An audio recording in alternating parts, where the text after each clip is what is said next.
नमस्कार दोस्तों, स्वागत करता हूँ आपके अपने यूट्यूब चैनल रोजगार विद आनंद पे। आज की इसमें आपको बताने वाला हूँ एसकेएमयू यूनिवर्सिटी दुमका के यूजी सेमेस्टर 1 जो कि सेशन आप लोग देख सकते हो 2025 से 29। तो मैं आप लोगों के लिए इंपॉर्टेंट क्वेश्चन लेकर के आया हूँ जो कि यहाँ पे पेपर का आप लोग नाम देख सकते हो बीएससी 1 पेपर अंडरस्टैंडिंग इंडिया। मैं आपको बता दूं ये जो पेपर है अंडरस्टैंडिंग इंडिया ये सारे स्टूडेंट का कंपलसरी पेपर है। जी हाँ, बिल्कुल सही सुने। जितने भी छात्र छात्राएं हैं यूजी सेमेस्टर 1 वो सेशन आपका 2025 से 29 है। तो ये सारे स्टूडेंट का जो कंपलसरी पेपर है, चाहे आप बीए कर रहे हैं, बीएससी कर रहे हैं या फिर बीकॉम कर रहे हैं, है ना? और मैं आपको बता दूं जो मैं आपको इंपॉर्टेंट क्वेश्चन देने वाला हूँ एग्जाम में देख तो यही आएगा, यहाँ पे क्लियर लिखा हुआ है। और इसका एग्जाम की मैं बात करूँ तो एग्जाम जो है एग्जाम रूटीन में आपको देख लेना है। एग्जाम रूटीन में जैसे ग्रुप ए और बी का एग्जाम जो है 24 मार्च को होगा और ग्रुप सी में अगर भी आपका आता है सब्जेक्ट तो मेजर पेपर यानी कि तो आपका 25 मार्च 2026 को एग्जाम होगा। तो एग्जाम से पहले देख तो क्लियर आप लोग देख लो इस वीडियो को, है ना? यहाँ पे देखिए। और मैं आपको बता दूं पहला एक और वीडियो पहले यूट्यूब पर अपलोड हो चुका है। आज मैं आप लोग को यूनिट 2 का बताऊंगा। जी हाँ, बिल्कुल सही सुने। यूनिट 1 का मैं बता चुका हूँ। ये जो सिलेबस आप देख सकते हो बीएससी 1 पेपर अंडरस्टैंडिंग इंडिया का जो पेपर है इसका टोटल 2 यूनिट है। कितने यूनिट है? 2 यूनिट। ठीक है। जिसमें से पहला यूनिट मैं यूट्यूब पर अपलोड कर दिया हूँ जो कि लगभग 1 घंटे से ऊपर का वो वीडियो है, जिसमें मैं टोटल 300 प्लस क्वेश्चन उसमें कराया हूँ पहला यूनिट में। जिसमें क्या है कि 50 क्वेश्चन जो है आउट ऑफ सिलेबस उसमें ऐड हो गया था, लेकिन मान के चलो 250 प्लस क्वेश्चन आपका है। कितना? 250 प्लस क्वेश्चन यूनिट 1 का। तो उस वीडियो को आप लोग जरूर से देखिए। और उस वीडियो को देखने के बाद इस वीडियो को भी आपको जरूर देख लेना। आप लोग वीडियो को देख रहे हैं तो यूनिट 1 का भी वीडियो को देख लेना और यूनिट 2 का। दोनों इस यूनिट 1 और यूनिट 2 का वीडियो को देख के जाते हैं तो मैं आपको बता दूं इसमें आपका 80 से 90% क्वेश्चन मैच करेगा। जो रियल बात है वो मैं आपको बता रहा हूँ। ऐसा नहीं कर रहा हूँ कि जो 50 में आप 50 लिख के ले, है ना?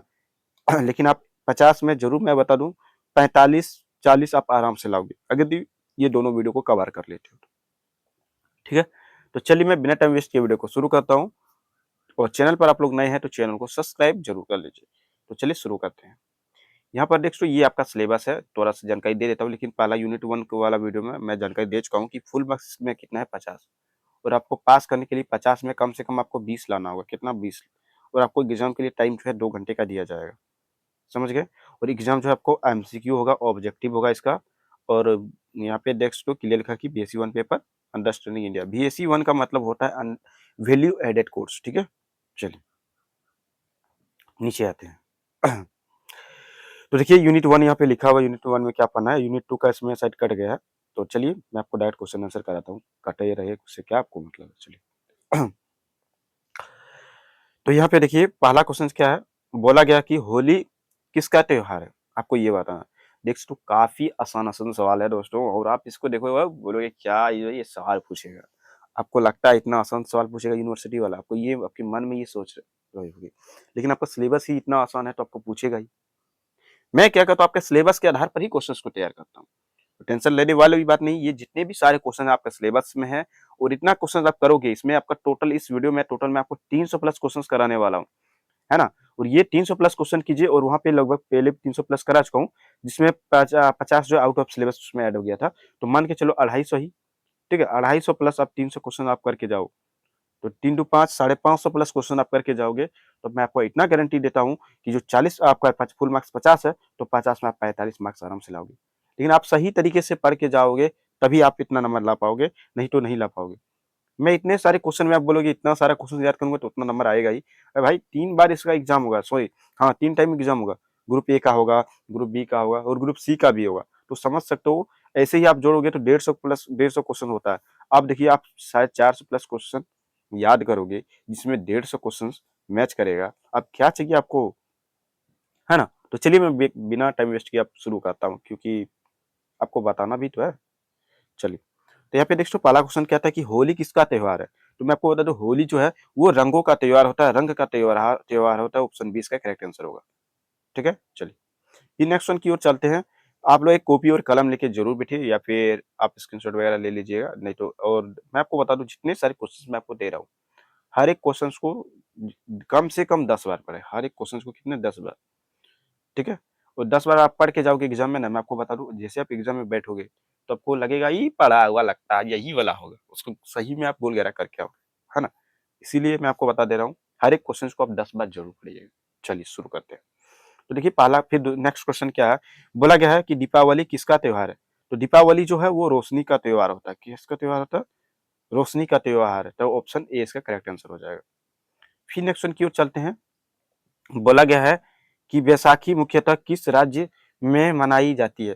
तो बैसाखी जो है वो किस राज्य में मनाई जाती है? तो मुख्यतः तो पंजाब में मनाई जाती है, ऑप्शन बी इसका करेक्ट आंसर होगा। फिर नेक्स्ट क्वेश्चन की ओर चलते हैं। तो बोला गया कि सोहराय त्योहार किससे संबंधित है?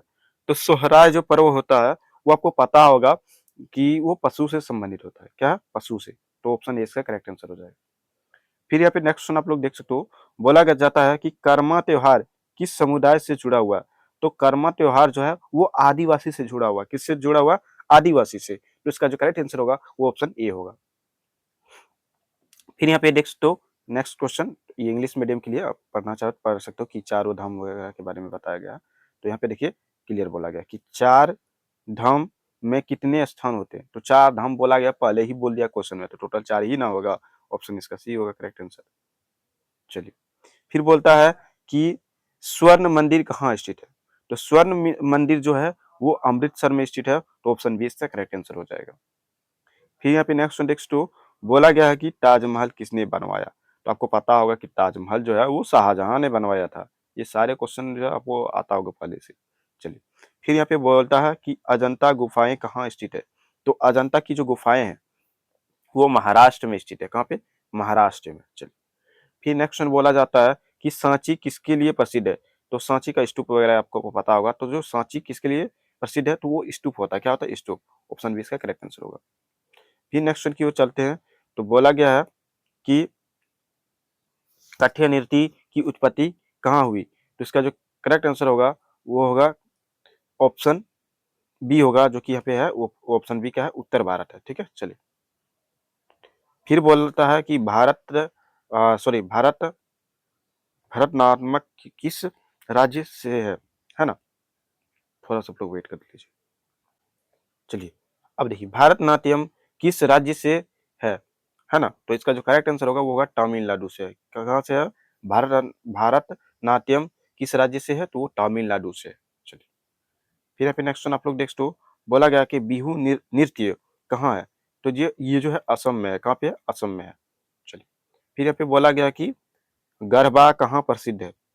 गरबा कहाँ प्रसिद्ध है? तो गुजरात में आपको पता होगा गरबा प्रसिद्ध है। फिर यहाँ पे देखिए बोला गया है कि कुचिपुड़ी कहाँ का नृत्य है? तो ये जो है आंध्र प्रदेश का कुचिपुड़ी। फिर बोलता है कि मुगल साम्राज्य की स्थापना किसने की? तो मुगल साम्राज्य की जो स्थापना हुआ था वो बाबर के द्वारा हुआ था। चलिए, फिर यहाँ पे नेक्स्ट आप लोग देख तो बोला गया है कि गांधी ने कौन सा आंदोलन चलाया? तो गांधी जी ने जो है ये तीनों ही आंदोलन चलाया था। ऑप्शन इसका डी इसका करेक्ट आंसर हो जाएगा सभी। फिर यहाँ पे दोस्तों बोला गया है कि भारत का विभाजन कब हुआ? तो भारत का जो विभाजन हुआ था तो वो जो है 1947 में हुआ था। उसका करेक्ट आंसर ऑप्शन सी हो जाएगा। फिर यहाँ पे नेक्स्ट की ओर चलते हैं। बोलता है कि संविधान कब लागू हुआ? तो संविधान जो आपको पता होगा, ऑप्शन सी इसका करेक्ट आंसर होगा, 1950 में लागू हुआ था। फिर यहाँ पे बोलता है कि सत्य में जयते का अर्थ क्या है? तो सत्य में जयते का अर्थ है सत्य की जीत। ऑप्शन ए इसका करेक्ट आंसर हो जाएगा। फिर अभी नेक्स्ट की ओर चलते हैं। तो बोला गया कि सत्य में जयते का अर्थ क्या है? तो सत्य की जीत मैंने आपको बता दिया। चलिए, अब बोला जाता है कि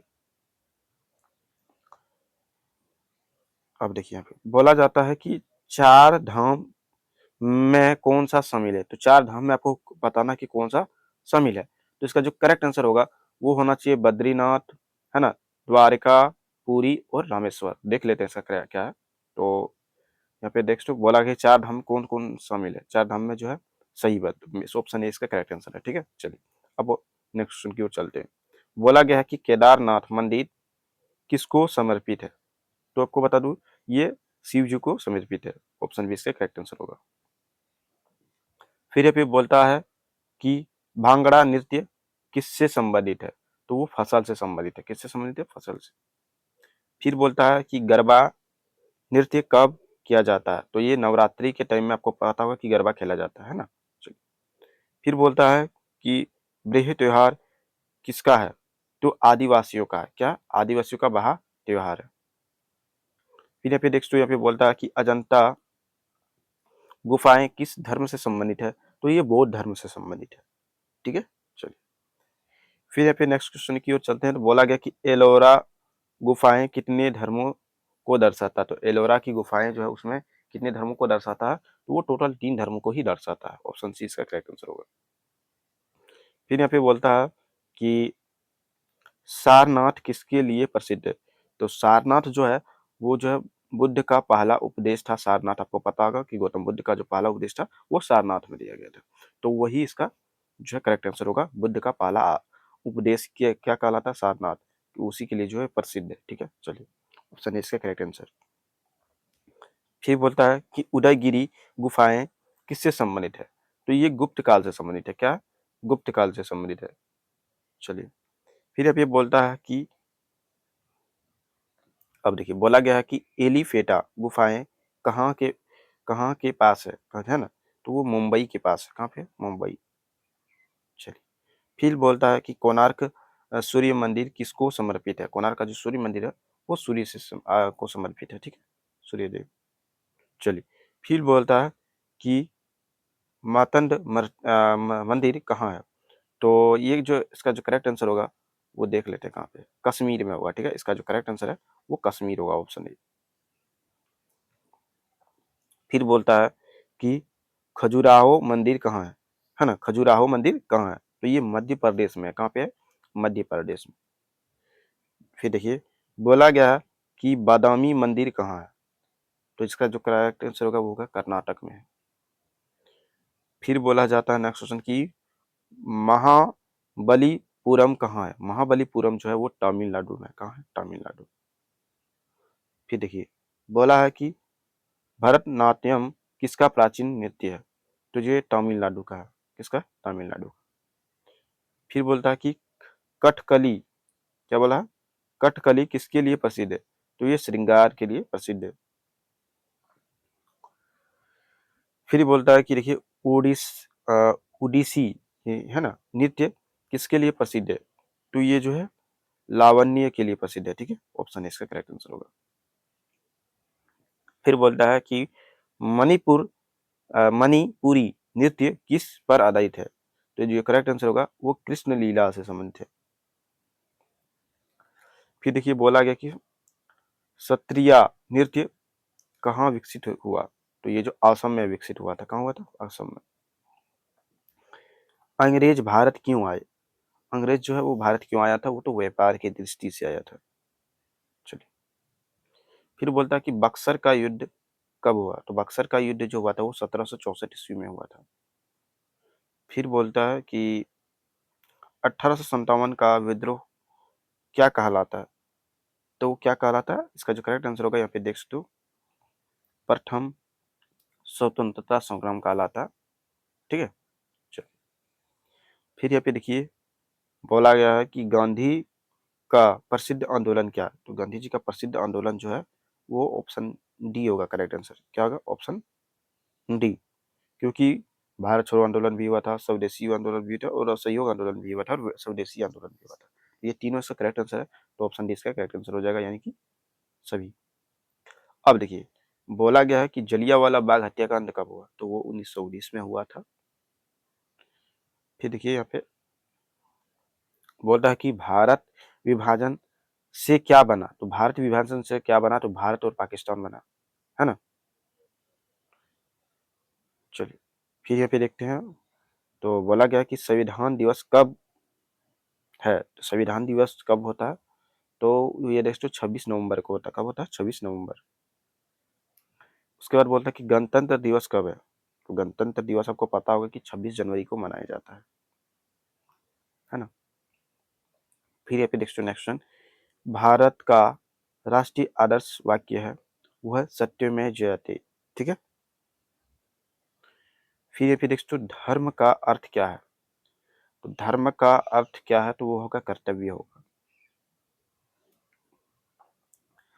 कुंभ मेला सबसे बड़ा क्या है। कुंभ मेला सबसे बड़ा क्या है, तो वो है जन समूह है। वहाँ पे क्या है, जन समूह।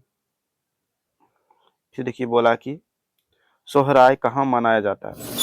आपको पता होगा सोहराय जो है वो झारखंड में मनाया जाता है। फिर फिर नेक्स्ट बोलता है कि कर्मा नृत्य किसका है। कर्मा नृत्य किसका है, तो आदिवासी का है। फिर यहाँ पे नेक्स्ट बोला गया कि कांवड़ यात्रा कब होती है? तो कांवड़ यात्रा आपको पता होगा कि वो सावन में होती है ना? तो श्रावण में होती है। फिर नेक्स्ट करेक्ट आंसर होगा सावन। फिर बोलता है कि अजंता गुफाएं किस काल में से बनी है? तो प्राचीन काल से बनी है। फिर बोलता है कि एलोरा गुफाएं कहाँ स्थित है? तो वो महाराष्ट्र में स्थित है। फिर बोलता है कि सांची स्तूप किसने बनवाया? तो सम्राट अशोक ने बनवाया था। फिर यहाँ पे नेक्स्ट बोला जाता है कि सारनाथ कहाँ स्थित है? तो सारनाथ जो उत्तर प्रदेश में स्थित है। ठीक है, चलिए। फिर बोलता है कि उदयगिरी गुफाएं कहाँ है? तो वो उदयगिरी जो गुफाएं है वो देख लेते हैं हमें। ठीक है, मध्य प्रदेश में स्थित है। कहाँ पे? मध्य प्रदेश, एमपी में। ऑप्शन है इसका करेक्ट आंसर। फिर बोलता है कि एलिफेटा गुफाएं किसे समर्पित है? तो वो शिव जी से समर्पित है। फिर बोलता है कि कोणार्क मंदिर को और किस नाम से जाना जाता है? तो कोणार्क मंदिर को हम सूर्य मंदिर के नाम से जानते हैं। फिर बोलता है कि मार्तंड मंदिर किसको समर्पित है? तो वो सूर्य को समर्पित है। फिर बोलता है कि खजुराहो मंदिर किसने बनवाया? तो चंदेल वंश ने बनवाया था। अब बोला गया कि फिर नेक्स्ट क्वेश्चन कि बादामी मंदिर किससे संबंधित है? तो वो चालुक्य से संबंधित है। फिर ये पे नेक्स्ट बोला गया कि महाबलीपुरम मंदिर किसने बनवाया? तो देख लेते हैं किसने बनवाया था। तो पल्लव ने बनवाया था। किसने बनवाया था? पल्लव ने। अब देखिए फिर नेक्स्ट क्वेश्चन बोला गया कि मोहिनी अट्टम नृत्य कहाँ है? कहाँ का है? तो वो केरल का है। कहाँ का है? केरल का होगा। चलिए फिर नेक्स्ट क्वेश्चन की ओर चलते हैं। बोला गया कि कथक नृत्य किसकी कहानी बताता है? तो वो देवताओं की कहानी बताता है। ठीक है, कथक से ही समझ गए हो, कथा से नृत्य तो अब देवताओं का ही होगा, है ना? चलिए फिर यहाँ पे नेक्स्ट क्वेश्चन आप लोग देखो। बोला गया कि बहु नृत्य किससे जुड़ा है? तो ये फसल से जुड़ा हुआ है। किससे जुड़ा हुआ? फसल से जुड़ा हुआ। अब देखिए बोला गया है कि गरबा गोलाकार में क्यों किया जाता है? तो इसमें एकता के लिए किया जाता है। ठीक है, इसलिए खेला जाता है गोलों के। फिर बोलता है कि क्षत्रिय नृत्य को क्या माना जाता है ना? तो इसका जो क्यों क्या माना जाता है? तो इसका जो करेक्ट आंसर होगा वो होगा शास्त्रीय नृत्य। नृत्य होगा इसका करेक्ट आंसर। फिर यहाँ पे नेक्स्ट बोला गया कि ईस्ट इंडिया कंपनी की स्थापना कब हुई? तो वो 1600 ईस्वी में हुआ था। फिर बोलता है कि पलासी का युद्ध कब हुआ? तो पलासी का युद्ध जो है 1757 ईस्वी में हुआ था। फिर यहाँ पे नेक्स्ट बोला गया कि कानपुर में 1857 विद्रोह का नेता कौन कौन था? तो नाना साहेब था। कौन था? नाना साहेब। चलिए फिर यहाँ पे नेक्स्ट बोला गया कि रानी लक्ष्मीबाई कहाँ की थी? तो वो झांसी की थी। कहाँ की थी? झांसी की। फिर बोलता है कि सुभाष चंद्र बोस का नारा क्या है? तो मुझे खून दो, जय हिंद। ये सब जो नारा है ये है सुभाष चंद्र बोस जी का। ठीक है, तो इसका जो करेक्ट आंसर होगा वो ऑप्शन ए और बी दोनों होगा, इसीलिए ये बोथ जो लिखा हुआ है दोनों, तो इसका करेक्ट आंसर ऑप्शन सी है। उसके बाद देखिए भारत छोड़ो आंदोलन का नारा, तो इसका जो करेक्ट आंसर होगा वो किसके द्वारा गया था? करो या मरो, है ना? तो इसका जो करेक्ट आंसर होगा ऑप्शन ए होगा। फिर देखिए बोलता है कि संविधान भारतीय संविधान का सॉरी भारतीय संविधान क्या सुनिश्चित करता है? तो भारतीय संविधान जो है अधिकार, कर्तव्य और न्याय को करता है। तो ऑप्शन डी इसका करेक्ट आंसर हो जाएगा सभी। फिर बोलता है कि मौलिक कर्तव्य कब जोड़े गए? तो मौलिक कर्तव्य जो है वो 1976 में जोड़ा गया था। फिर देखिए नेक्स्ट बोलता है कि भारतीय संविधान कैसा है? तो भारतीय संविधान जो है वो लिखित है। क्या? लिखित। अब देखिए फिर बोलता है कि नेक्स्ट कि भारत को क्या घोषित किया गया है? तो भारत को जो है गणराज्य घोषित किया गया। ठीक है, क्या किया गया? गणराज्य, ऑप्शन ए। फिर नेक्स्ट यहाँ पे बोला कि अशोक चक्र में कितनी तिलियां हैं? तो अशोक चक्र में जो 24 तिल होना चाहिए। तो हाँ 24 इसका करेक्ट आंसर क्या होगा? 24। फिर नीचे आते हैं, बोला गया कि सत्यमेव जयते कहाँ से लिया गया है, तो ये उपनिषद से लिया गया सत्यमेव जयते। फिर बोलता है कि भारतीय झंडे में कितने रंग है, तो भारतीय झंडे में आपको पता होगा तो हम लोग का 3 होता है यहाँ पे, ठीक है। चलिए, फिर बोलता है कि अशोक चक्र का रंग क्या है, तो अशोक चक्र का जो रंग होता है वो नीला होता है। क्या होता है? नीला। फिर बोलता है कि विविधता में एकता क्या प्रदर्शित है, क्या दर्शाता है ना, विविधता में एकता क्या दर्शाता है, तो इसका होगा सांस्कृतिक शक्ति दर्शाता। ऑप्शन ए इसका करेक्ट आंसर। फिर देखिए, बोला गया कि कुंभ मेला किसका धार्मिक आयोजन है, तो कुंभ मेला जो हिंदुओं का है, किसका? हिंदुओं। चलिए, फिर यहाँ पे देखिए, बोलता है कि द्वारका किससे जुड़ा है, तो द्वारका आपको पता होगा किससे जुड़ा हुआ है, तो इसका जो करेक्ट आंसर होगा वो भगवान कृष्ण से जुड़ा हुआ है, ठीक है। चलिए, फिर यहाँ पे बोला जाता है कि रामेश्वरम कहाँ है, तो रामेश्वरम जो है आपका तमिलनाडु में है। फिर बोला जाता है कि पुरी किसके लिए प्रसिद्ध है, तो पुरी जो है जगन्नाथ मंदिर के लिए प्रसिद्ध है। फिर बोलता है कि बद्रीनाथ किसको समर्पित है ना, तो बद्रीनाथ जो है वो विष्णु से संबंधित है, भगवान विष्णु से, ठीक है। चलिए, फिर बोलता है कि कांवड़ यात्रा में भक्त क्या ले जाते हैं, तो कांवड़ यात्रा में जो भक्त लोग क्या जल लेकर के जाते हैं, ठीक है। जल। अब बोलता है कि सोहराय त्योहार किसके लिए है, तो पशु के लिए है, मैंने आपको बताया था, तो देख लो आंसर इसका पशु ही है, ठीक है। फिर बोलता है कि कर्म त्योहार क्या दर्शाता है, तो कर्म त्योहार जो है वो प्रकृति को दर्शाता है, ठीक है, प्रकृति। फिर बोलता है कि दिवाली किसकी वापसी को दर्शाता है, तो वो भगवान राम की वापसी को दर्शाता है दीपावली। अब बोलता है कि होली क्या दर्शाती है, तो होली जो है वो अच्छाई और बुराई का जीत को दर्शाती है, तो ऑप्शन इसका करेक्ट आंसर हो जाएगा, ठीक है। चलिए, फिर बोलता है कि मुगल स्थापत्य का उदाहरण, तो मुगल स्थापत्य का उदाहरण क्या है, ताजमहल आप देख सकते हो। फिर देखिए, बोलता है कि बौद्ध स्थापत्य का उदाहरण, तो बौद्ध स्थापत्य का उदाहरण क्या है, सांची स्तूप, है ना। चलो, बोलता है कि जैन स्थापत्य का उदाहरण, तो उसका भी देख लेते हैं क्या है, तो उसका जो करेक्ट आंसर होगा दिलवाड़ा मंदिर, ठीक है। क्या? दिलवाड़ा मंदिर। अब देखिए, बोला गया क्या है कि शैलकृत गुफाएं किसका उदाहरण है, तो वो प्राचीन स्थापत्य से संबंधित है। फिर यहाँ पे देखते हो, बोलता है कि भारतीय संस्कृति किसके लिए जानी जाती है, तो विविधता के लिए जानी जाती है, एकता के लिए जानी जाती है, तो ये दोनों ही को होगा, तो इसका करेक्ट आंसर ऑप्शन सी होगा, दोनों। अब देखिए, बोला जाता है कि दशहरा किसकी विजय के रूप में मनाया जाता है, दशहरा आपको जो पता होगा कि राम की रावण पर विजय की को दर्शाता है, ठीक है। तो इसका करेक्ट आंसर क्या आ जाएगा, ऑप्शन बी इसका करेक्ट आंसर हो जाएगा। चलिए, फिर बोला जाता है कि अमरनाथ यात्रा किससे संबंधित है, वो शिव से संबंधित है। फिर बोलता है कि कांवड़ यात्रा किसके लिए होती है, तो कांवड़ यात्रा किसके लिए होती है, तो यहाँ पे देख सकते हो, यहाँ पे शिव जी के लिए होती है, ठीक है।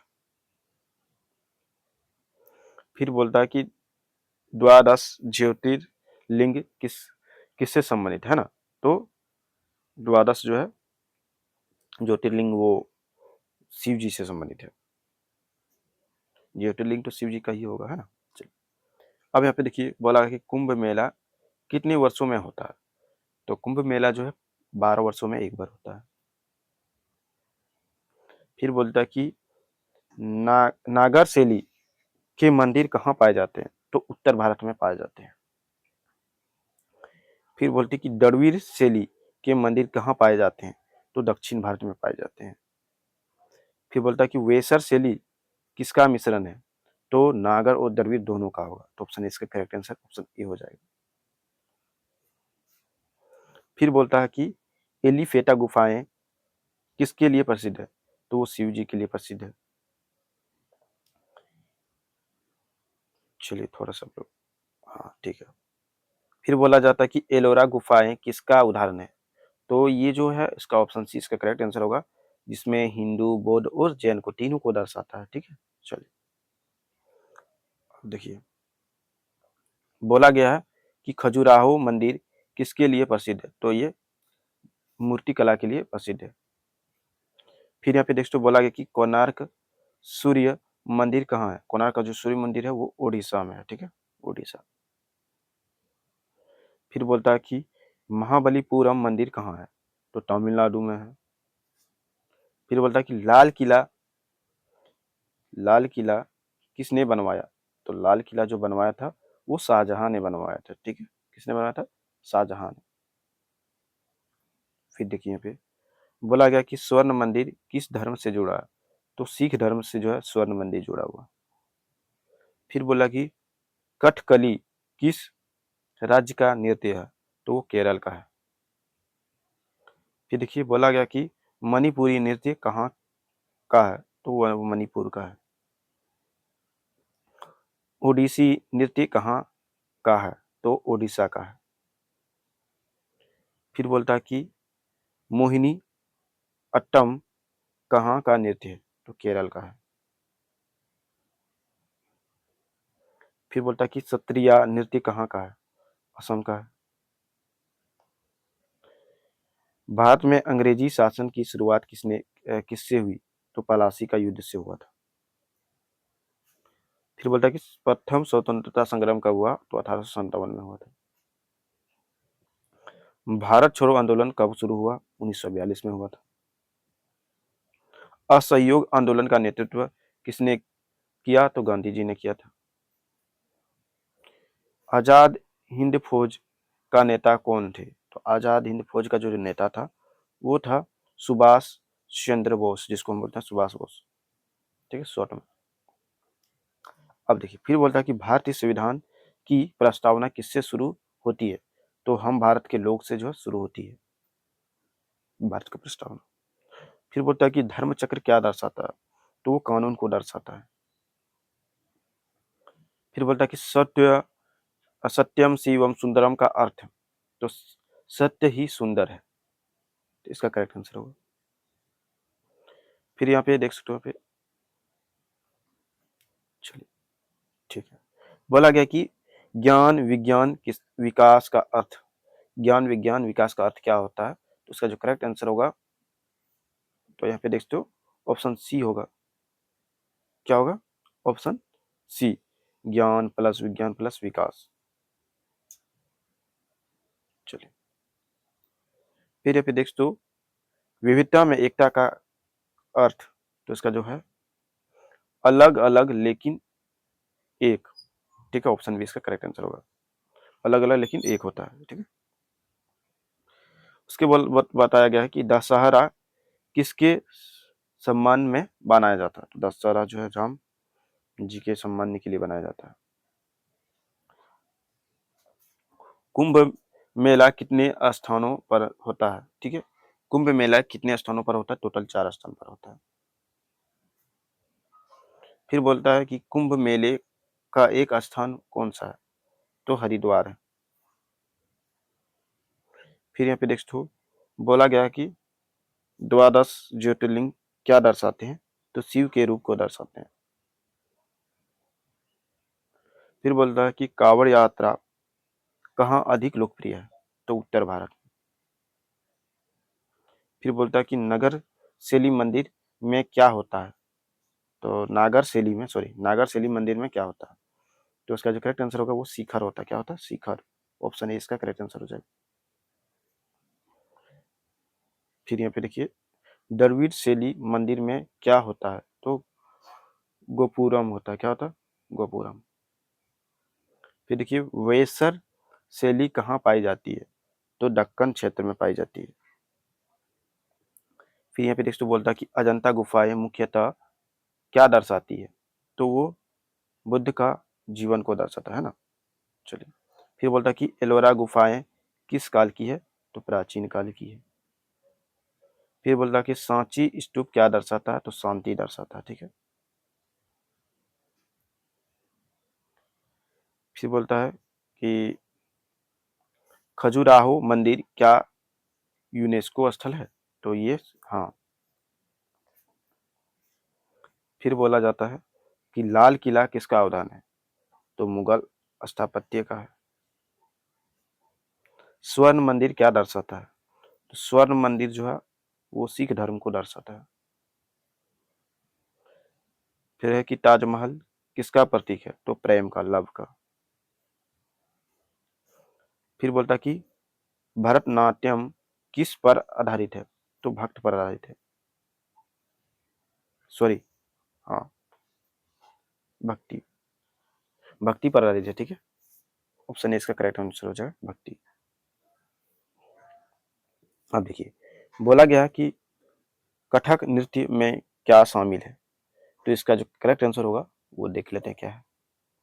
तो यहाँ पे नेक्स्ट इसका जो करेक्ट आंसर होगा, कहानी कहना। क्या कहना? कहानी कहना, ऑप्शन ए। फिर यहाँ पे देख कथकली किसके लिए प्रसिद्ध है? तो कथकली जो है चेहरे के भाव के लिए प्रसिद्ध है। फिर बोलता है कि मणिपुरी नृत्य क्या दर्शाता है? तो भक्ति दर्शाता है। ठीक है। उड़ीसा नृत्य की मुद्रा क्या दर्शाती है, क्या कहलाती है ना? तो होगा त्रिभंगी। क्या कहलाता है? त्रिभंगी। उड़ीसी नृत्य की मुद्रा क्या दर्शाती है? तो त्रिभंगी। अंग्रेजी शासन कब समाप्त हुआ? 1947 में। अंग्रेज की स्थापना कब हुई? तो अंग्रेज की स्थापना कब हुई थी? हाँ, तो इसका करेक्ट आंसर क्या होगा?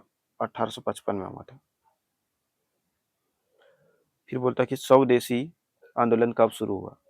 तो 1905 में हुआ था। फिर बोलता है कि दांडी मार्च का नेतृत्व किसने किया? तो गांधी जी ने किया था। फिर है कि आजाद हिंद फौज किसने बनाई? तो सुभाष चंद्र बोस के द्वारा हुआ था। शॉर्ट में हम बॉस भी बोल सकते, बोस। ठीक है। फिर बोला गया कि भारतीय संविधान कब मनाया गया? सॉरी, भारतीय संविधान कब अपनाया गया है ना? अपनाया गया था। तो वो 26 नवंबर 1949 को। फिर ये पे संविधान कब लागू हुआ? संविधान कब लागू हुआ था? 26 जनवरी 1950 को। फिर बोलता है कि भारत को क्या कहा जाता है? भारत को क्या कहा जाता है? तो आपको सर्वोत्तम सार्वभौम गणराज्य बोला जाता है। ठीक है, गणराज्य, ऑप्शन ए। फिर देखिए, बोलता है कि संविधान में न्याय का अर्थ है निष्पक्षता। स्वतंत्रता का अर्थ, तो स्वतंत्रता का जो अर्थ होगा वो होगा आजादी। फिर है समानता का अर्थ। तो समानता का अर्थ क्या है? समान अधिकार। बंधुता का अर्थ तो भाईचारा।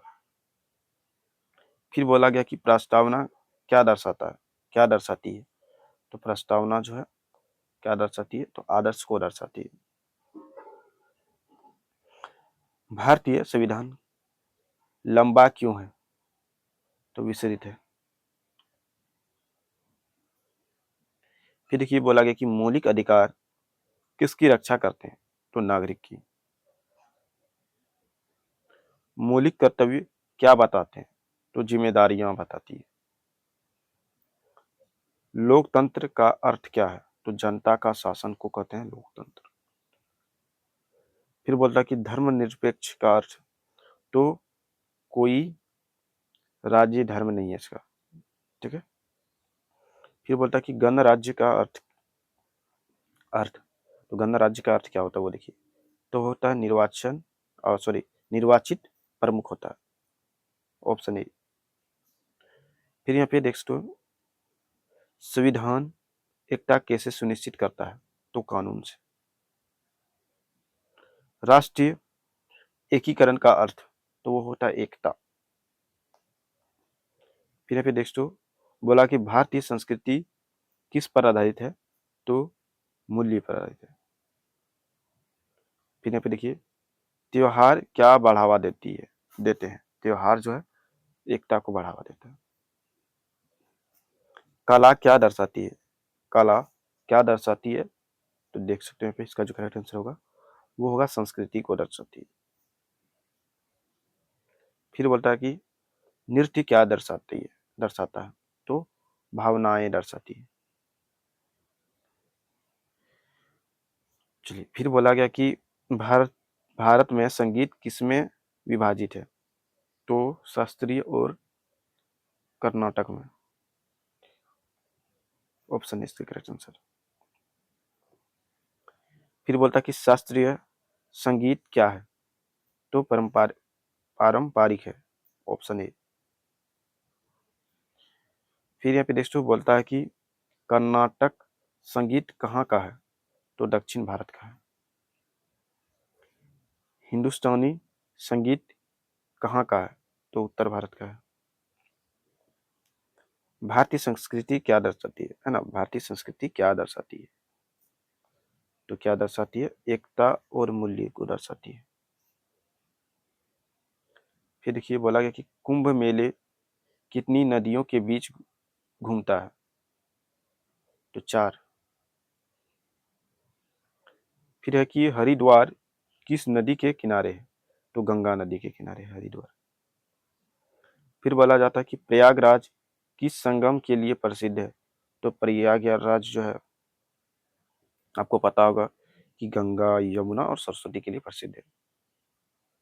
फिर बोलता है कि नासिक कुंभ किस नदी पर होता है? नासिक कुंभ किस नदी पर होता है? तो गोदावरी पर होता है। फिर है कि उज्जैन कुंभ किस नदी पर होता है? उज्जैन कुंभ किस नदी पर होता है? तो देख लेते हैं किस नदी पर होता है। तो छिपा पर होता है, ठीक है। सिप्रा, हम बोल सकते हैं किस पे? सिप्रा पर होता है। चलिए, अब बोलता है कि मंदिर स्थापत्य में क्या शामिल है? तो मंदिर स्थापत्य में क्या शामिल होता है? तो गर्भगृह भी होता है, मंडप भी होता है और शिखर भी होता है। तो ये तीनों चीजें होती है, तो उसका करेक्ट आंसर ऑप्शन डी हो जाएगा। फिर नेक्स्ट यहाँ पे बोला गया कि गोपुरम किसका हिस्सा है? तो गोपुरम जो है द्रविड़ मंदिर का स्थित है, हिस्सा है, ठीक है। फिर यहाँ पे देखिए बोलता है कि शिखर किसका हिस्सा है? तो शिखर जो है नागर मंदिर का हिस्सा है। उसके बाद नेक्स्ट यहाँ पे शैलकृत स्थापत्य का अर्थ है, तो इसका होगा चट्टान से तराशा गया। अजंता की चित्रकला किसकी है? तो वो बौद्ध की है।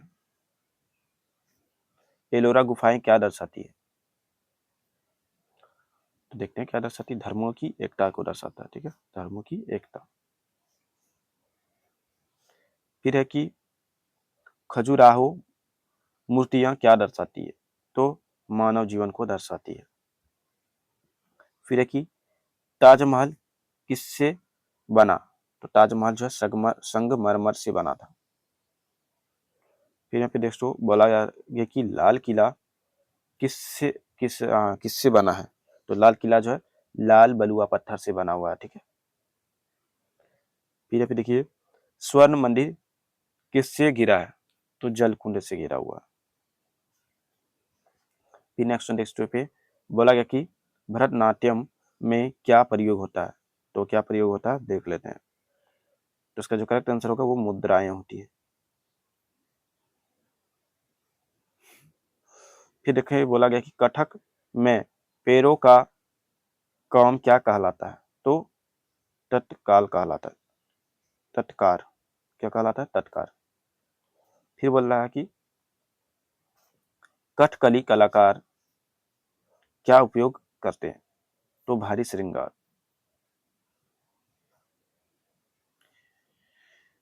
अब देखिए बोला है कि मणिपुरी नृत्य कोमल क्यों होता है? तो कोमल गतियां होता है, ठीक है। चलिए, फिर बोलता है कि उड़ीसा नृत्य किसका मंदिर नृत्य है? तो उड़ीसा का ही। ईस्ट इंडिया कंपनी ने सिराजुद्दौला को क्या को कहाँ हराया, है ना? ईस्ट इंडिया कंपनी ने सिराजुद्दौला को कहाँ हराया? तो पलासी में हराया था। बक्सर युद्ध से क्या मजबूत हुआ? तो अंग्रेजी शासन हुआ था। क्या हुआ था? अंग्रेजी शासन। फिर बोलता कि 1857 का विद्रोह असफल क्यों हुआ? तो एकता की कमी के कारण हुआ था, ठीक है। चलिए, फिर यहाँ पे देख सकते हो बोला गया कि गांधी ने किसका प्रयोग किया? तो अहिंसा का प्रयोग किया था। फिर नेक्स्ट बोला गया कि भारत छोड़ो आंदोलन का लक्ष्य क्या था? तो स्वतंत्रता था। क्या था? स्वतंत्रता, फ्रीडम। संविधान नागरिकों को क्या दर्शाता? तो अधिकार, कर्तव्य, न्याय, ये तीनों ही दर्शाता संविधान नागरिकों को। ठीक है, तो इसका करेक्ट आंसर ऑप्शन डी हो जाएगा ऑप्शन सभी। फिर बोलता है सार्वभौम का अर्थ क्या है? तो देख लेते क्या है। तो स्वतंत्र होता है इसका आंसर। क्या होगा? स्वतंत्र। फिर देखिए बोला गया है कि समाजवादी का अर्थ तो समानता है।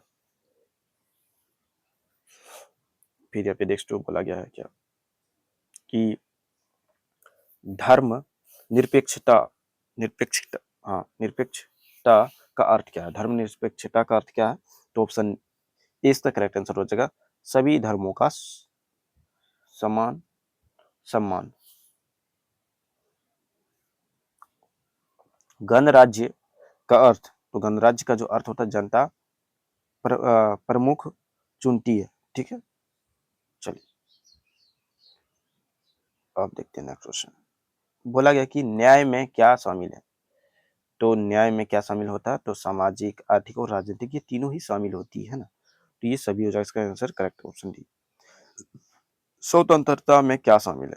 तो स्वतंत्रता में विचार, अभिव्यक्त और विश्वास शामिल है। तो ऑप्शन ये तीनों ही सही है, इसलिए ऑप्शन डी इसका करेक्ट आंसर हो जाएगा सभी।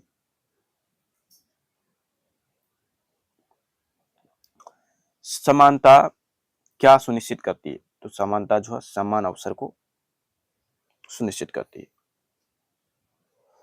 फिर बोलता है कि बंधुता क्या बढ़ावा देती है? तो एकता को बढ़ावा देती है। प्रस्तावना को क्या कहा जाता है? प्रस्तावना को संविधान की आत्मा कहा जाता है। ठीक है, फिर है कि भारतीय संस्कृति किसका मिश्रण है? तो परंपरा, धर्म, भाषाओं का मिश्रण है। तो ऑप्शन ये तीनों ही सही है, इसीलिए ऑप्शन डी इसका करेक्ट आंसर हो जाएगा। फिर बोलता है कि त्योहार क्या दर्शाते हैं? त्योहार जो है वो संस्कृति को दर्शाता है। ठीक है, फिर यहाँ पे नृत्य किसका रूप है? तो नृत्य वो जो किसका रूप है यहाँ पे देखिए, तो नृत्य की मैं बात करूँ तो ये कला का दर्शाता है। ठीक है, फिर बोलता है कि संगीत क्या जोड़ता है?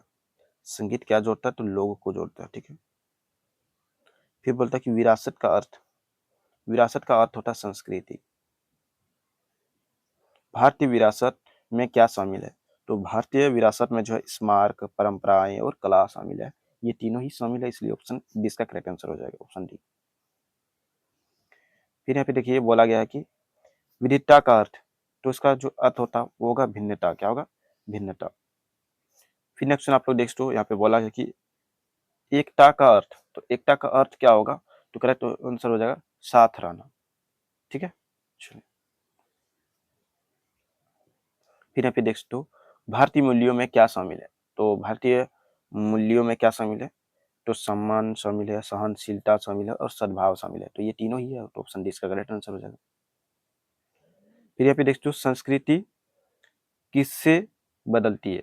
तो समय को बदलती है। फिर बोलता है कि परंपरा का अर्थ, परंपरा का अर्थ होता है रीति रिवाज। फिर यहाँ पे देखिए कला किसकी अभिव्यक्त है? तो वो रचनात्मक है। नृत्य क्या व्यक्त करता है? तो भावनाओं को, भावनाएं। संगीत क्या व्यक्त करता है?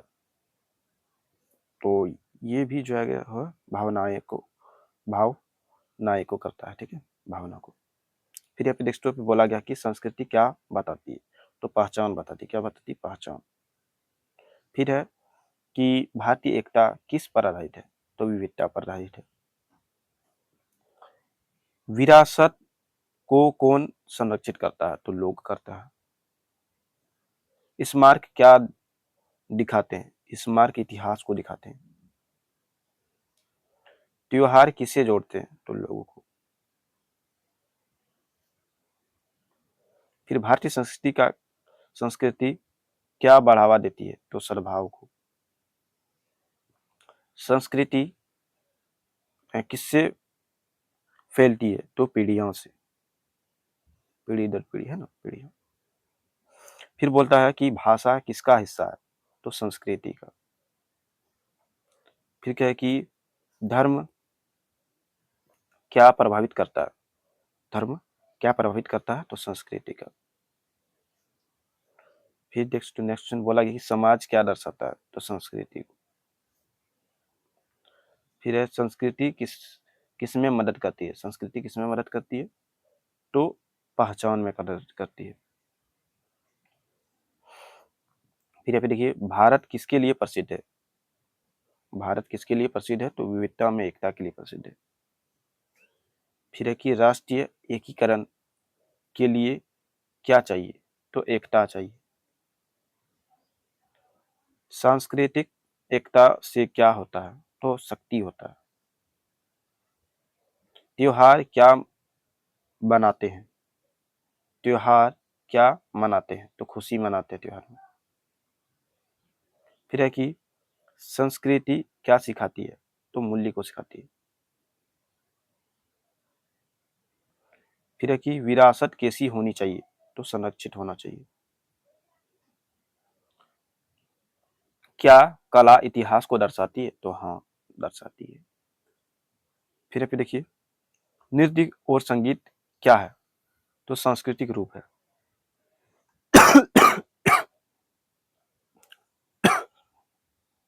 संस्कृति क्या जोड़ती है? तो लोग। भारत की ताकत क्या है? तो विविधता। अब देखिए बोलता कि भारतीय संस्कृति प्राचीन क्यों है? तो इसका जो करेक्ट आंसर होगा लंबा इतिहास है इसका। फिर देखिए संस्कृति किससे विकसित होती है? तो समय से। परंपराएं कैसे आगे बढ़ती है? तो पीढ़ियों दर पीढ़ी। मूल्य किसका हिस्सा है? संस्कृति का। फिर है कि भारतीय संस्कृति किसके प्रति सम्मान सिखाती है? तो सभी के लिए। ठीक है। त्योहार क्या लाते हैं? त्योहार जो आपको खुशी ले लाता है ना, त्योहार में खुशी आता है। त्योहार क्यों मनाए जाते हैं? तो त्योहार जो है परंपरा, धर्म, खुशी के लिए मनाए जाते हैं। तो सभी हो जाए इसका करेक्ट आंसर ऑप्शन डी। फिर है कि सांस्कृतिक विरासत में क्या शामिल है? तो स्मारक, कला, परंपरा सभी शामिल होते हैं। ऑप्शन डी इसका करेक्ट आंसर। फिर पे देखिए बोला गया कि स्मारक क्या दर्शाते हैं? स्मारक क्या दर्शाता है? तो इतिहास को दर्शाता है। विरासत का संरक्षण क्या है? तो महत्वपूर्ण है। ठीक है। फिर है कि विविधता में एकता किसकी विशेषता है?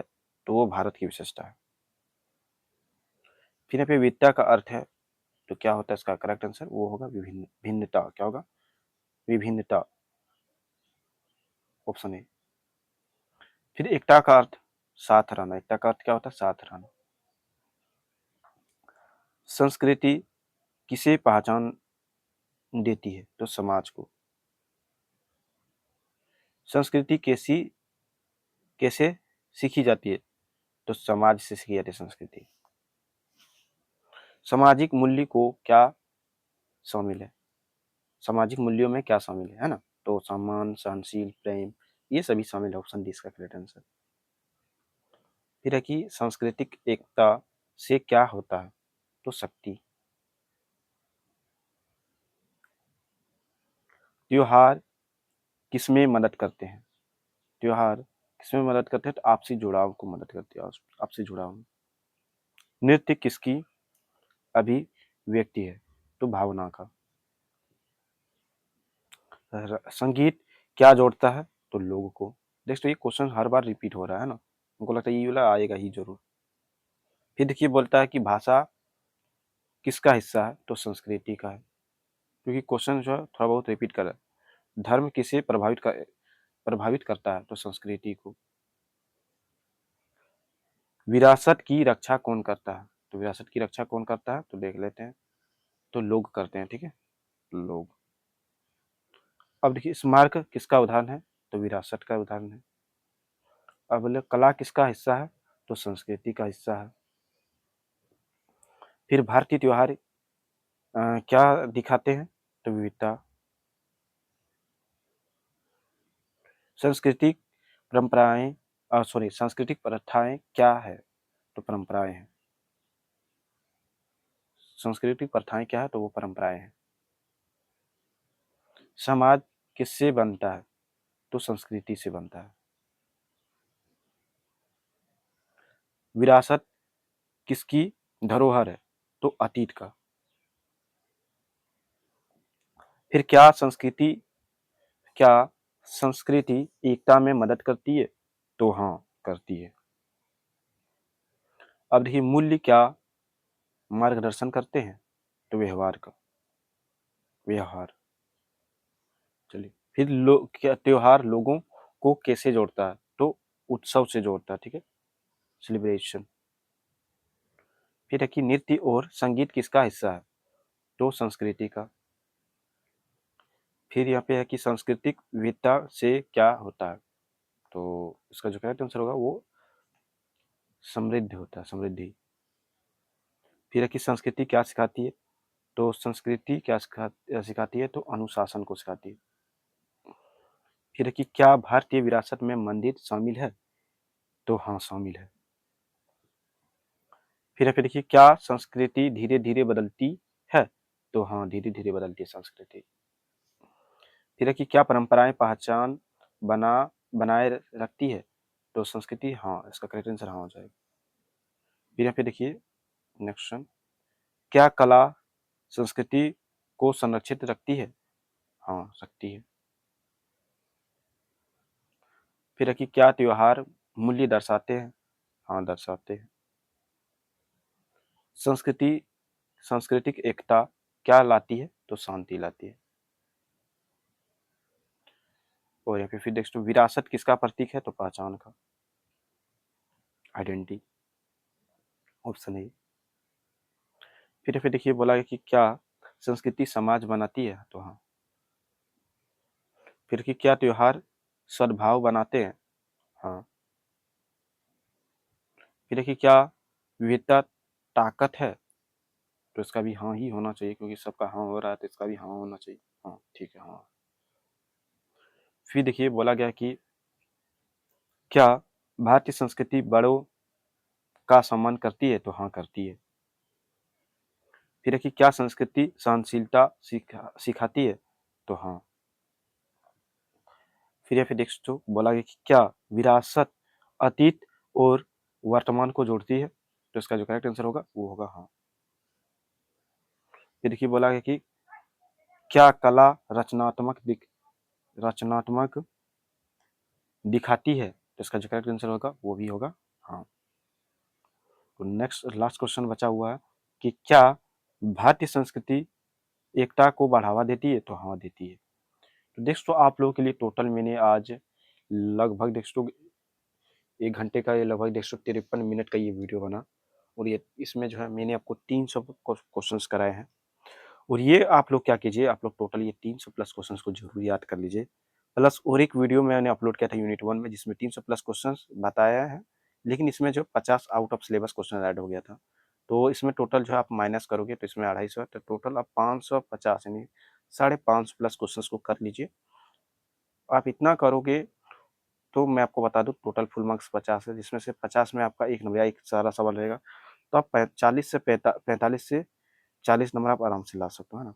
इतना तक आप आराम से ले आओगे अगर इस पूरा वीडियो को कंप्लीट करते हो तो, ठीक है ना। दोनों वीडियो को, इस वीडियो को यूनिट 1 का और यूनिट 2 का कर लेते हैं तो आप इतना नंबर ला सकते हो।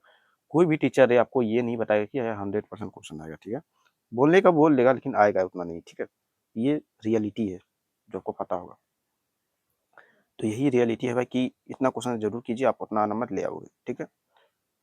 और बाकी उम्मीद करता हूँ कि ये वीडियो को काफ़ी अच्छा लगा होगा, और वीडियो अच्छा लगे तो वीडियो को लाइक कर दीजिए, चैनल को सब्सक्राइब कर दीजिए, जितना ज़्यादा हो सके इस वीडियो को आप लोग शेयर जरूर कर दीजिए। क्योंकि दोस्तों, आप लोगों के लिए मैं घंटों का टाइम दे रहा हूँ भाई वीडियो को क्रिएट करने में, फिर अपलोड करना, थंबनेल बनना, काफ़ी सारे मेहनत लगते हैं, है ना। और मैं आपको बता दूँ, ये आपको पीडीएफ वगैरह चाहिए तो आपको क्या करना है कि वीडियो का डिस्क्रिप्शन में, इसी वीडियो का डिस्क्रिप्शन में आपको लिंक मिल जाएगा। तो आपको क्या करना है, उसमें ज्वाइन कर लेना है, जैसे कि व्हाट्सअप चैनल का लिंक है, व्हाट्सअप ग्रुप, टेलीग्राम चैनल। तो ये सारे सोशल मीडिया को आपको ज्वाइन कर लेना है। वहाँ पर मैं क्या करूँगा, इसको अपलोड कर दूंगा और आप इसे आसानी से डाउनलोड कर सकते हो वहाँ से, ठीक है। और अगर भी कोई छात्र जो है ज्वाइन नहीं कर पाते व्हाट्सएप ग्रुप वगैरह में, तो इस नंबर पर मैसेज कर देना कि सर हमको ग्रुप में ऐड करिए, तो मैं आपको अपना व्हाट्सएप ग्रुप में ऐड कर दूंगा, ठीक है। 9798298766। तो इस नंबर पर आप क्या कर सकते हो, मैसेज कर सकते हो व्हाट्सएप में कि सर हमको ग्रुप में ऐड कर दीजिए, तो मैं अपना व्हाट्सएप ग्रुप में ऐड कर दूंगा और अपना ग्रुप में दोबारा मैं शेयर कर दूंगा उस पीडीएफ को, ठीक है। दोनों ही पीडीएफ को दे दूंगा, यूनिट 1 और यूनिट 2 का, जिसमें आप आसानी से पढ़ाई कर सकते हो। वो काफ़ी अच्छा लगा होगा ये वीडियो, मैं आपको उम्मीद करता हूँ। और वीडियो अच्छा लगा है तो वीडियो को लाइक कीजिए, चैनल को सब्सक्राइब कीजिए, जितना ज़्यादा हो सके वीडियो को शेयर जरूर कीजिए, है ना, क्योंकि आप लोगों से हमको कुछ नहीं चाहिए भाई, सिर्फ प्यार और सपोर्ट चाहिए, है ना। इसीलिए जितना ज़्यादा हो सके शेयर कीजिए, लाइक कीजिए। वो एक हाइप भी होता है, उसको भी आप करने जानते हैं तो वो भी कर दीजिए। तो चलिए मिलते हैं फिर नेक्स्ट वीडियो में नई टॉपिक के साथ। तब तक के लिए जय हिंद दोस्तों, आपका दिन शुभ हो। Thank you for watching this video. जय हिंद, वंदे मातरम।